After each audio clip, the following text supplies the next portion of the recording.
Guardian స్థానాన్ని లాక్కోవాలి. నేను చేరాలి. అది చట్ట ప్రకారమే జరగాలి.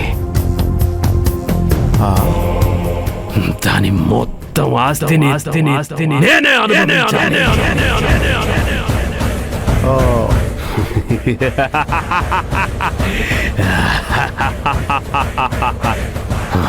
దాన్ని బికారి దాన్ని చేసి ప్రతిరోజు అది అడుక్కు తినేలా చేస్తాను. శక్తులతో నువ్వేం కావాలన్నా సాధించొచ్చు కదా, మరెందుకు ఆస్తి కోసం ఆశ? ఆస్తిని నేను ఏం చేసైనా సంపాదిస్తాను. కానీ ఆ శివగామి కూడా ఆస్తిని అనుభవిస్తూ ఉంటుంది కదా, అది నాకిష్టం లేదు. ఓ, దాని ఆస్తి నాకు కావాలి. మనం అనుభవిస్తుంటే ఆ శివగామి కల్లారా చూడాలి. శివగామి బికారిదైపోవాలి. ఇది పగతో నేను చెప్తున్న మాట. ఆ శివగామి మీద పగతోనే నేనిన్ని సిద్ధులు సాధన చేసింది. భవానీకి 18 సంవత్సరాలు వచ్చాక ఆస్తికి వారసత్వం వస్తుంది. ఆ కుటుంబం అంతటినీ అంతం చెయ్యాలి.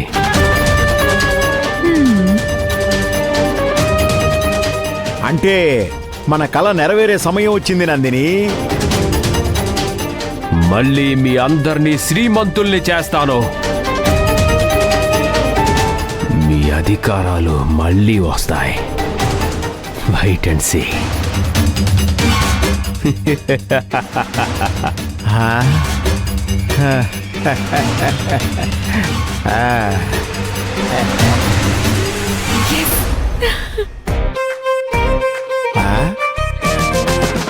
ముందు ఆ కాఫీ తాగు, లేదంటే ఆ కాఫీ కప్పు కూడా మాయమవుతుంది.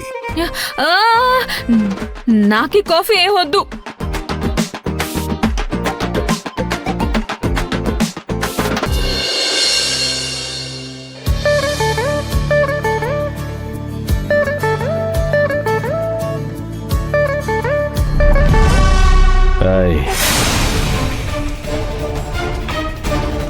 ఎక్కడికి?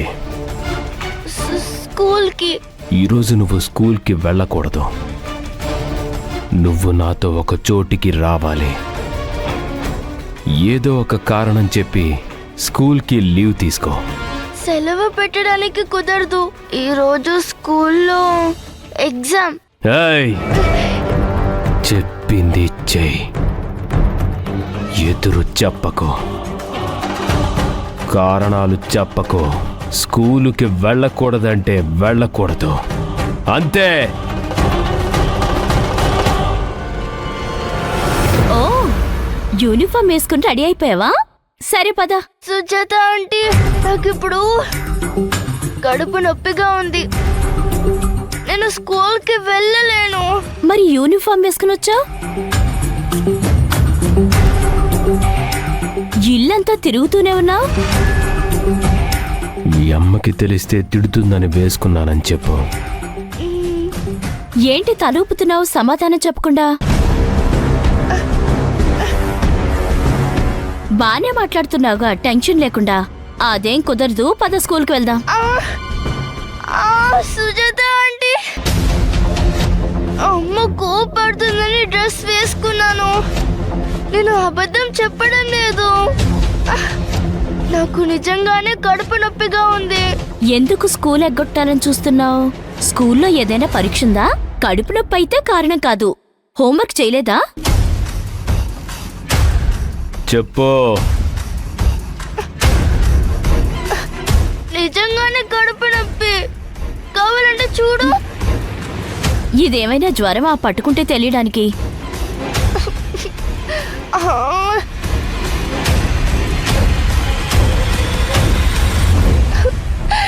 అమ్మా, కడుపు నొప్పి. చూడండి అమ్మగారు, ఇప్పటి వరకు బాగానే తిరిగింది. కడుపు నొప్పి. ఇప్పుడు స్కూల్కి వెళ్దాం రమ్మంటే కడుపు నొప్పి అని చెప్తుంది. సడన్ గా కడుపు నొప్పి ఎలా వస్తుంది? నిజమమ్మా, కడుపు నొప్పి.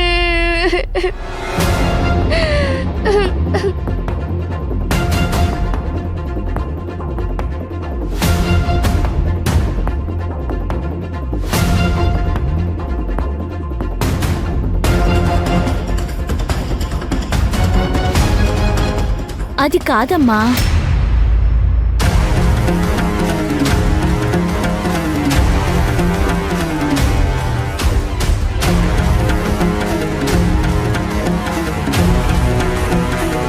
అది కాదమ్మా, నేను చెప్పేది ఒకసారి.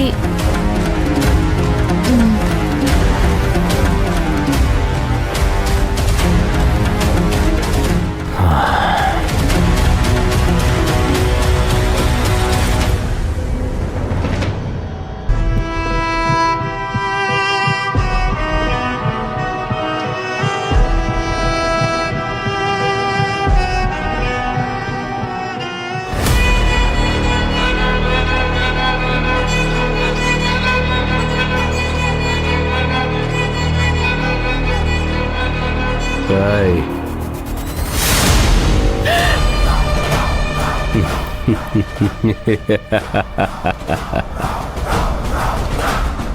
పర్వాలేదు, బాగానే యాక్టింగ్ చేస్తున్నావు. మీ అమ్మలాగే చురుకైన దానివి. చెప్పిన దాన్ని షార్ప్గా క్లియర్ చేస్తున్నావు. మీ అమ్మతోనే కాదు, ఫ్యూచర్లో నీతోనూ నేను జాగ్రత్తగా ఉండాలి.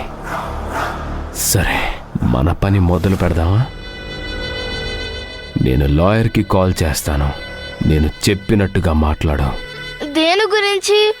నీ ఆస్తి గురించి మాట్లాడాలి.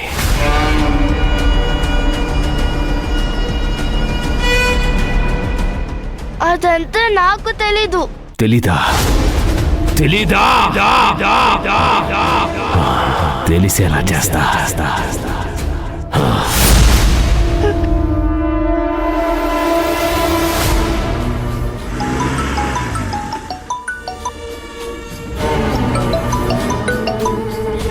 హలో లాయర్ అంకుల్, నేను భవానీని, శివగామి వాళ్ళ అమ్మాయిని.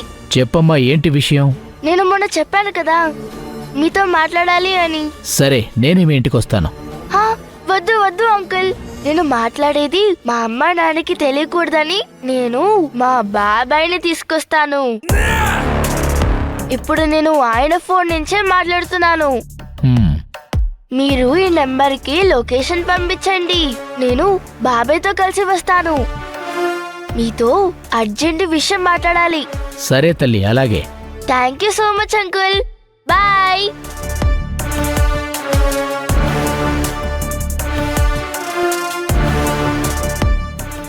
ఏం భవానీ, అర్థమైందా?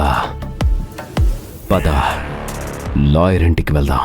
నేను నీతో వస్తే ఇంట్లో వాళ్ళందరికీ తెలుస్తుంది కదా. ఏమీ కాదు, నేనున్నాను కదా. పద.